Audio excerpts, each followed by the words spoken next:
अंतरराष्ट्रीय युवा विद्वान, जैन दर्शन में यूनिवर्सिटी टॉप व गोल्ड मेडलिस्ट, जैन सिद्धांत एवं न्याय विषयों को सरलता से समझाने वाले, यूएसए, इंग्लैंड, ऑस्ट्रेलिया आदि अनेक देशों में जैन धर्म की महती प्रभावना करने वाले, पंडित टोडरमल पुरस्कार, युवा विद्वत रत्न आदि अनेक पुरस्कारों से सम्मानित मूर्धन्य विद्वान डॉक्टर संजीव कुमार गोधा, जयपुर द्वारा जानिए धर्म का मर्म। इस कार्यक्रम के प्रायोजक हैं स्वर्गीय श्रीमती रेवाबेन टिम्बड़िया एवं स्वर्गीय श्रीमान नागरदास जी टिम्बड़िया की स्मृति में उनके पुत्रगण श्रीमान भरत भाई टिम्बड़िया, श्रीमती सुधा जी टिम्बड़िया, परिवार कोलकाता पश्चिम बंगाल एवं श्रीमान कमलेश जी टिम्बड़िया, श्रीमती रूपा जी टिम्बड़िया, परिवार राजकोट गुजरात। ये क्या है? 3 प्रकृतियों के नाम बतलाए हैं। अभी उद्वेलना की बात भी करेंगे। देखिए क्या कह रहे हैं, मिथ्यात्व, सम्यक मिथ्यात्व, सम्यक प्रकृति मिथ्यात्व। नाम रट लीजिए, 3 नाम है, याद करने हैं हमारे को। मिथ्यात्व, सम्यक मिथ्यात्व, सम्यक प्रकृति मिथ्यात्व, 3 हो गए। ये क्या है? ये 3, ये मिथ्यात्व के 3 टुकड़े हैं भाई साहब। मिथ्यात्व, सम्यक मिथ्यात्व, सम्यक्त्व मोहनीय, सम्यक्त्व प्रकृति मिथ्यात्व। हाँ, सम्यक दर्शन होते ही ये 3 टुकड़े हो जाते हैं। ये ही दर्शन मोहिनी की 3 प्रकृतियां कहलाती है। क्या ये दर्शन मोहिनी की 3 प्रकृतियां हैं? ये तीनों तथा चारों अनंतानुबंधी क्रोध मान माया लोभ, ये सब मिलकर 7 प्रकृतियां कहलाती है। क्या कहा हमने पहले मोक्ष मार्ग प्रकाशक के प्रवचनों में की थी ये चर्चाएं संजय जी। मिथ्यात्व, सम्यक मिथ्यात्व, सम्यक्त्व मोहनीय, अनंतानुबंधी क्रोध मान माया लोभ, टोटल कितनी हो गई? 7 कर्म प्रकृतियां हो गई है। 7 हो गई। ये ही दर्शन मोहनी की 3 है और टोटल मिलकर के 7 प्रकृतियां कहलाती है। ये सभी प्रकार के उपशम सम्यक्त्वों की जगन्य व उत्कृष्ट स्थिति एक अंतर्मुहूर्त मात्र है। क्या? जितने भी प्रकार के उपशम सम्यक्त्व हैं, सभी प्रकार के उपशम सम्यक्त्व, कितने प्रकार के हैं उपशम सम्यक्त्व उल्लास भाई? 2 प्रकार के उपशम सम्यक्त्व, 2 प्रकार के, एक प्रथम उपशम, एक द्वितीय उपशम। बोले दोनों का ही काल, दोनों का ही टाइम पीरियड अंतर्मुहूर्त मात्र है। प्रथम उपशम का भी अंतर्मुहूर्त है, द्वितीय उपशम का भी अंतर्मुहूर्त मात्र काल है। उत्कृष्ट स्थिति, जगन्य में उत्कृष्ट दोनों ही अंतर्मुहूर्त है। माने ये सम्यक्त्व मिनिमम रहेंगे तो अंतर्मुहूर्त के लिए रहेंगे, ये सम्यक्त्व यदि मैक्सिमम रहेंगे तो भी अंतर्मुहूर्त के लिए रहेंगे। ठीक है, देखिए इसके पश्चात ये नियम से छूट जाते हैं। लो, इसके बाद में ये नियम से छूट जाते हैं। उपशम सम्यक्त्व नियम है अंतर्मुहूर्त के बाद में छूट जाने का। अभी छूटने के 2 अर्थ होते हैं भैया, थोड़ा ध्यान से देखना। छूट करके उपशम सम्यक्त्व छूट करके मिथ्यात्व में आ जाना, इसे भी छूटना कहते हैं। और उपशम सम्यक्त्व छूट करके क्षयोपशम हो जाना, इसे भी छूटना कहते हैं। क्या? लेकिन अंतर्मुहूर्त में नियम से छूटेगा, अंतर्मुहूर्त बाद में उपशम सम्यक्त्व नियम से नहीं रहेगा। ये बात यहां कहना चाह रहे हैं, अन्यथा अर्थ ग्रहण नहीं करना।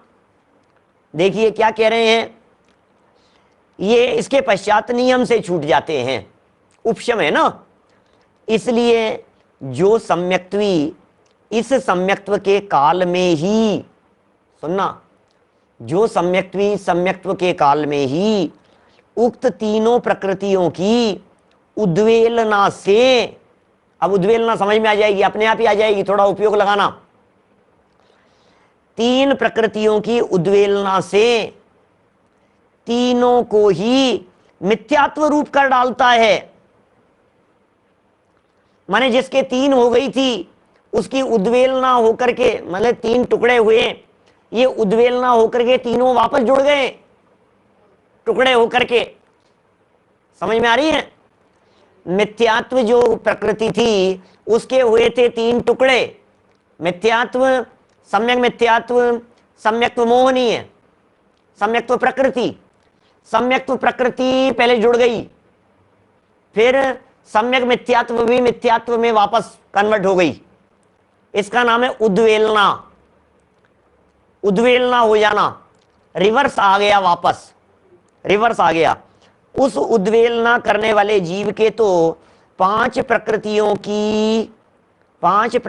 ही सत्ता में रहती हैं, क्योंकि उसके जो सम्यक मिथ्यात्व और सम्यक्त्व मोहनी थे वे वापस आ गए। क्या? बिल्कुल लाइक मरकरी, ये जो पारा जिसे कहते हैं ना अपन, बिल्कुल इसी तरह से है, वापस जुड़ जाता है भरत भाई, वापस जुड़ गया। और उद्वेलना नहीं करता है, जो जिसके उद्वेलना नहीं हुई है उसके 7 प्रकृतियों की सत्ता बनी रहती है। बोलो कितना सरल है भैया, बहुत सरल सरल बातें कह रहे हैं। कुछ ऐसे लोग हैं जिन लोगों के ये मिथ्यात्व के टुकड़े होने से 7 हो गए थे। क्या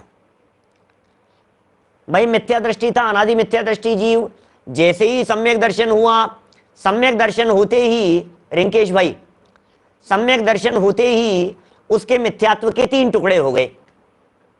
अब मिथ्यात्व के जिसके 3 टुकड़े हुए हैं और अनंतानुबंधी क्रोध मान माया लोभ भी है, तो ये 7 हो गई उसके जीवन में।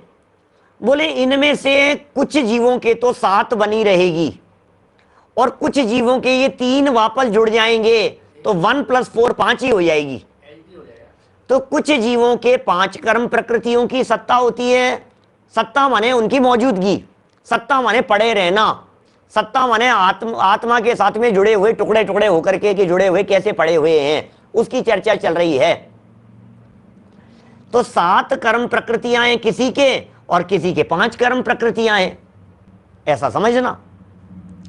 देखिए, अंतर मुहूर्त मात्र काल के पूर्ण होने पर यह सम्यक्त्वी फिर मिथ्यात्वी बन जाता है। क्या?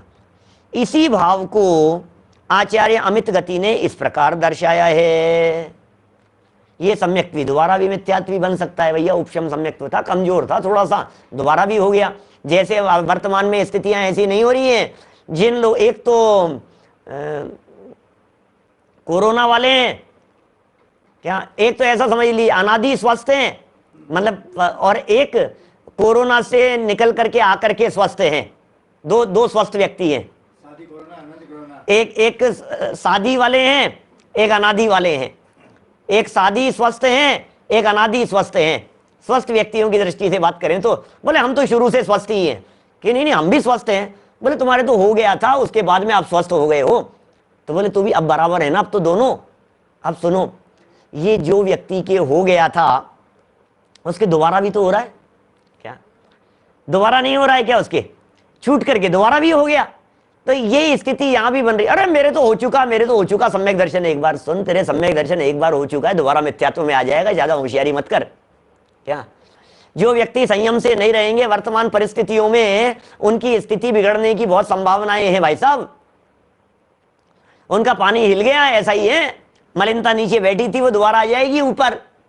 अभय दीक्षित जी, मेरी बात ऐसी चल रही है, माने जिस व्यक्ति के वो जो था, जिस व्यक्ति के अब सही हो गया, अब अरे मेरे तो सही हो गया, मैं तो सही हो गया, मेरे तो कोरोना था ही नहीं, दोबारा आ जाएगा, मैं तो ठीक हो गया। अरे तो दोबारा भी आ सकता है। मुझे तो सम्यक दर्शन हो गया, मुझे तो सम्यक दर्शन हो गया। कि भैया ये जो दबी थी अभी मरी नहीं है, ये दुश्मन कभी भी खड़ा हो जाएगा। ये खड़ा हो गया क्या, और वापस आ गया। उद्वेलना का मतलब हो गया पानी का हिला देना, हिला दिया। लक्ष्मी चंद जी साहब बिल्कुल सही कह रहे हैं आप, पानी को हिला दिया अपन ने, दोबारा आ गया, ऐसा है। चलिए बात क्या कह रहे हैं, गाथा पढ़ते हैं। अमित गति आचार्य देव की 42 नंबर की गाथा है। अमित गति श्रावकाचार्य यहां प्रस्तुत कर रहे हैं, ठीक है ना। ये कुछ पता नहीं चलेगा। देखिए, सम्यक दर्शन होने का तो पता चलेगा, लेकिन सम्यक दर्शन चले जाने का पता नहीं चलेगा। मैं कभी कभी इस बात को इस तरह से समझाता हूं, क्या प्राप्त तो हो गया उसका तो पता चलेगा आपको, आनंद ही आएगा भाई साहब, आप क्या बात कर रहे हैं, लेकिन सम्यक तो चले जाने का पता नहीं लगता है। जिस तरह से कोरोना होने का तो टेस्ट से पता लग जाता है, लेकिन गया कौन से क्षण ये पता नहीं लगता है, ऐसा है। निशिथम वासरस्येव निर्मलस्य मलीमसम पश्चादायाति मिथ्यात्वम सम्यक्त्वस्यास्य निश्चितम। अमित गति श्रावकाचार्य 42 नंबर की ये गाथा प्रस्तुत की है। देखिए, जैसे दिन के पीछे रात्रि होती है, इसी तरह इस सम्यक्त्व के पीछे मिथ्यात्व आ जाता है, अर्थात अंतर्मूर्त काल के पश्चात यह प्रथमोपशम सम्यक्त्व का धारक जीव नियम से मिथ्यात्वी हो जाता है। अब देखिए, इस संबंध में दो मत है आचार्यों के। मैं यहां आप लोगों को स्पष्ट कहना चाहता हूं, आचार्यों के मत है भैया, हमें तो जिनागम की इन बातों को जैसा कहा है वैसा जान लेना चाहिए, वास्तविकता तो केवल ही जाने। कदाचित मिथ्यात्व में आ जावे, ऐसा भी कहा है, और एक आचार्य ऐसा भी कहते हैं कि नियम से मिथ्यात्व में आ जावे। क्या ठीक है ना? देखिए क्या कह रहे हैं, निश्चितम लिखा है ना, निश्चितम नियम से। इस श्लोक के अनुसार सुनिए, अभी नीचे नीचे फिर दूसरी बात भी कही है नीचे आगे वाली गाथा में, इसलिए डरना नहीं, घबराना नहीं। इस श्लोक के अनुसार नियम से मिथ्यात्वी बनकर चतुर्थ गुणस्थान से गिरकर प्रथम गुणस्थान में चला जाता है। देखो क्या कह रहे हैं, बहुत सावधानी से करते हैं अनुवाद भी। इस श्लोक के अनुसार क्या है बात, मतलब बात लिखते समय यदि सावधानी और बैलेंस नहीं रखा जाए तो गड़बड़ हो जाएगा। क्या कह रहे हैं, चतुर्थ गुणस्थान से गिरकर प्रथम गुणस्थान में चला जाता है और सादी मिथ्या दृष्टि कहलाने लगता है। अब दोबारा हो गया तो सादी मिथ्या दृष्टि कहलाएगा। इसके पश्चात फिर जब कभी सम्यक्त्व की उत्पत्ति के योग्य परिणाम आदि हो जाते हैं, तभी जो 5 प्रकृतियां सत्ता में रखकर मिथ्यात्वी हो जाता है, वे तो 5 के उपशम से, और जो 7 प्रकृतियों की सत्ता से मिथ्यात्वी होता है, वे 7 के उपशम से सम्यक्त्वी बनता है। थोड़ा फास्ट पढ़ गया मैं, धीरे धीरे लाइन को समझिएगा। जिसके जितनी की सत्ता थी, जो जीव मिथ्यात्वी हो गया, एक जीव मिथ्यात्वी हो गया, सम्यक दर्शन प्राप्त कर लिया था, दोबारा मिथ्यात्व में आ गया, सम्यक दृष्टि होकर के दोबारा मिथ्या दृष्टि हो गया। अब हमें ये कहना है, अब ये मिथ्या दृष्टि जीव जब सम्यक दर्शन की प्राप्ति करेगा तो भैया कितनी कर्म प्रकृतियों का उपशम करेगा? बोलो बोलो साहब, कितनी कर्म प्रकृतियों का उपशम करेगा?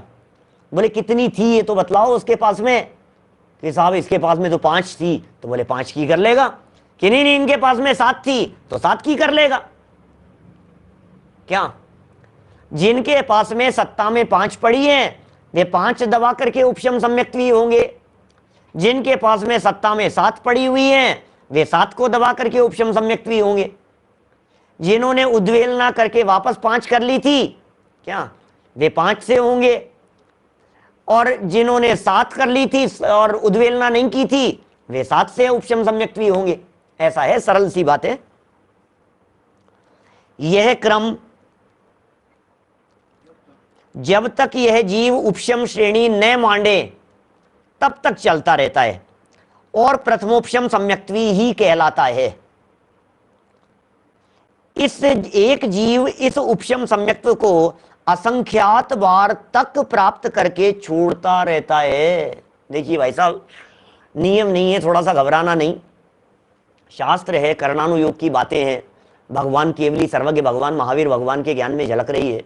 ओहो, एक जीव उपशम सम्यक्त्वी हुआ, उपशम सम्यक्त्व छूट गया, दोबारा उसने फिर कभी उपशम सम्यक्त्व ले लिया असंख्यात वर्षों में, अब फिर दोबारा उसका उपशम सम्यक्त्व छूट गया, अब फिर असंख्यात वर्षों में फिर कभी उपशम सम्यक्त्व ले लिया और फिर छूट गया, और फिर उपशम सम्यक्त्व लिया और फिर छूट गया। ऐसे असंख्यात बार भी मोक्ष जाने के पहले उपशम सम्यक्त्व हो सकता है, लेकिन सुनो, उनको कहेंगे प्रथमोपशम सम्यक्त्व। असंख्यात वर्षों का अंतराल जरूरी है एक उपशम सम्यक्त्व से दूसरे उपशम सम्यक्त्व के बीच में। नहीं सुनिए, आप समझिए बात क्या कह रहे हैं।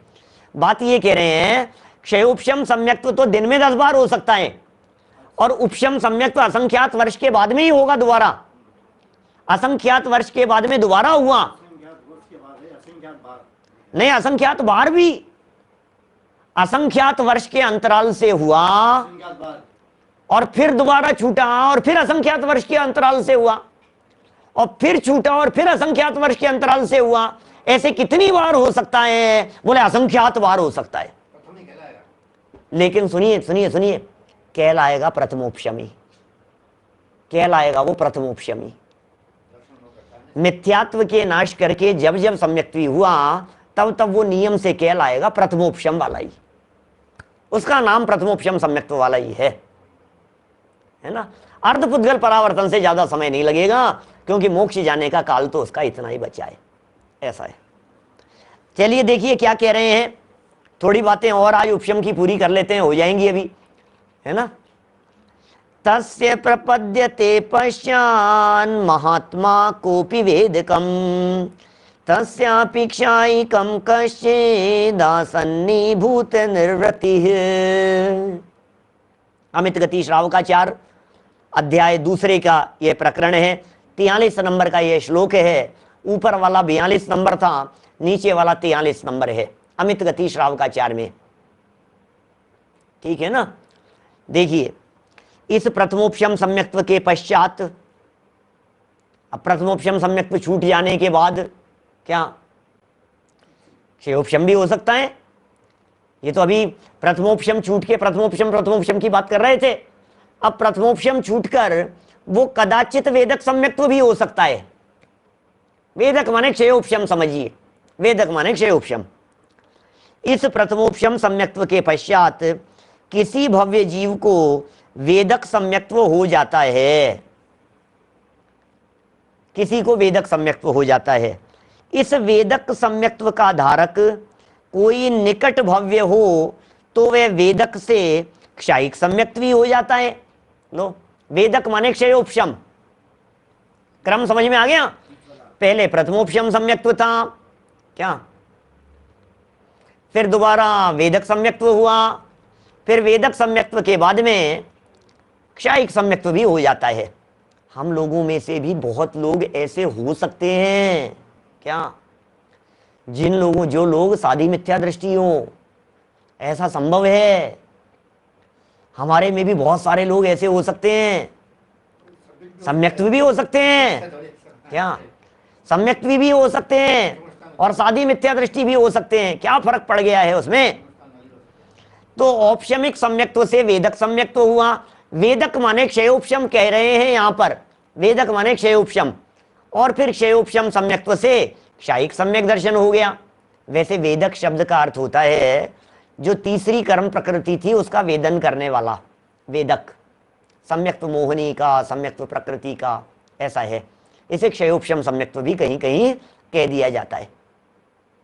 देखिए फिर और जो क्षायिक सम्यक्त्वी होता है, अब जो क्षायिक सम्यक्त्वी हो गया, द्वितीयोपशम की चर्चा करना चाह रहे हैं यहां पर, द्वितीयोपशम समझाना चाह रहे हैं।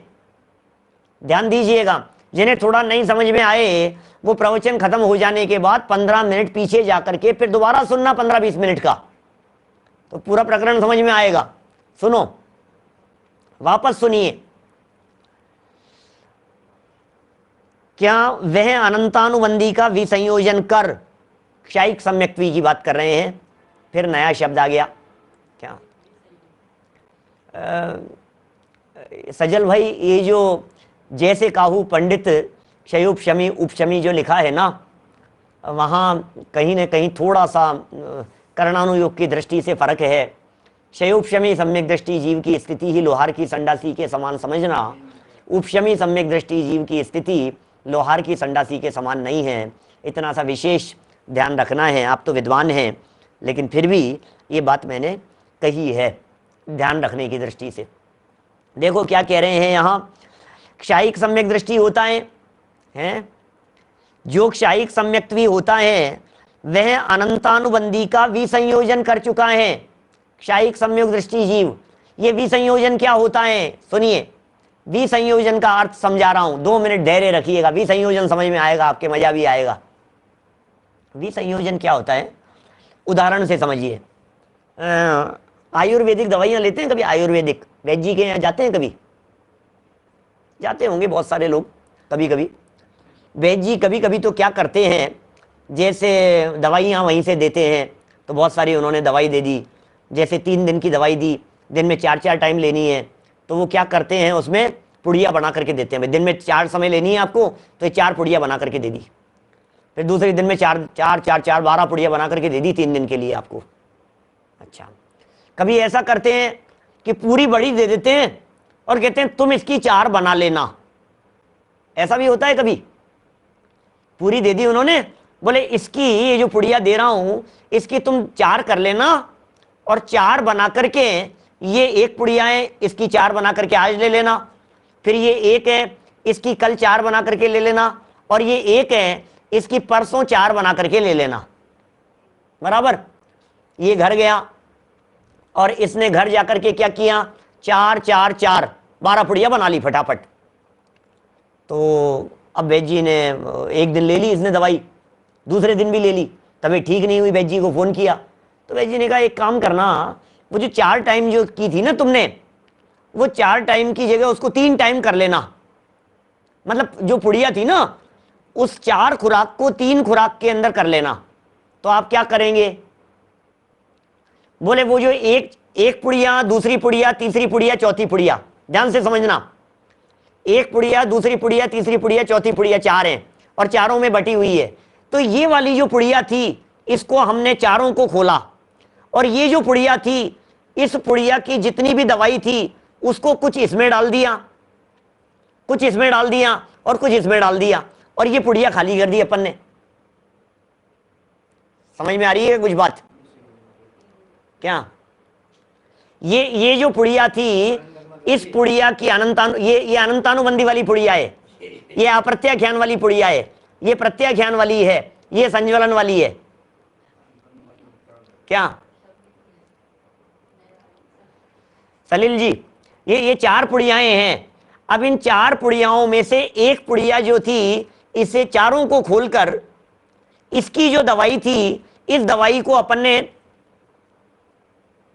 तीनों में मिला दिया और इसको खाली कर दी। तो अनंतानुबंधी वाली जो पुड़िया है ये पूरी तरह से खाली हो गई, और अनंतानुबंधी वाली पुड़िया की जितनी भी दवाई थी वो अप्रत्याख्यान, प्रत्याख्यान और संज्वलन में मिल गई। क्या बाकी की 3 में डिवाइड कर दिया उसको। इसका नाम है विसंयोजन।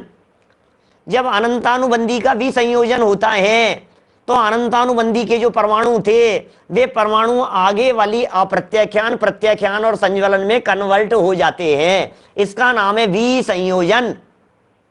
प्रकाश जी चावड़ा साहब, क्या इसका नाम है विसंयोजन? समझ में आ गई? तो ये जो क्षायिक सम्यक दृष्टि जीव होता है, ये क्षायिक सम्यक दृष्टि जीव अनंतानुबंधी का विसंयोजन कर चुका। इसका मतलब अब उसके अनंतानुबंधी गई, अब उसके अनंतानुबंधी नहीं बची, अब उसके अनंतानुबंधी का मामला खत्म हो गया। क्या अब उसके अनंतानुबंधी दबी हुई नहीं है, अब उसके अनंतानुबंधी मामला उधर चला गया है। ठीक है ना? अब देखिए क्या कह रहे हैं, आगे सुनो। वह अनंतानुबंधी का विसंयोजन कर 7वें गुणस्थान में, क्षायिक सम्यक दृष्टि जीव है, 7वें क्षायिक सम्यक दृष्टि 7वें गुणस्थान में सातिशय अप्रमत्त होकर, क्या माने 7वें गुणस्थान में वो जीव, अब ये गुणस्थान जिन्होंने नहीं पढ़े हो उनका तो आगे आएंगे, सब समझ लेना आप। मुनि दशा भी आएगी, गुणस्थान भी आएंगे, विसंयोजनों की चर्चा भी करेंगे, क्षायिक क्षायोपशमिक वगैरह को भी खूब समझाएंगे, खूब प्रकरण आएंगे आगे। नियमितता से अनगिनती बातें अपने आप सीखने में आ जाती हैं। इस कार्यक्रम के प्रायोजक हैं स्वर्गीय श्रीमती रेवाबेन टिम्बड़िया एवं स्वर्गीय श्रीमान नागरदास जी टिम्बड़िया की स्मृति में उनके पुत्रगण श्रीमान भरत भाई टिम्बड़िया, श्रीमती सुधा जी टिम्बड़िया, परिवार कोलकाता पश्चिम बंगाल एवं श्रीमान कमलेश जी टिम्बड़िया, श्रीमती रूपा जी टिम्बड़िया, परिवार राजकोट गुजरात।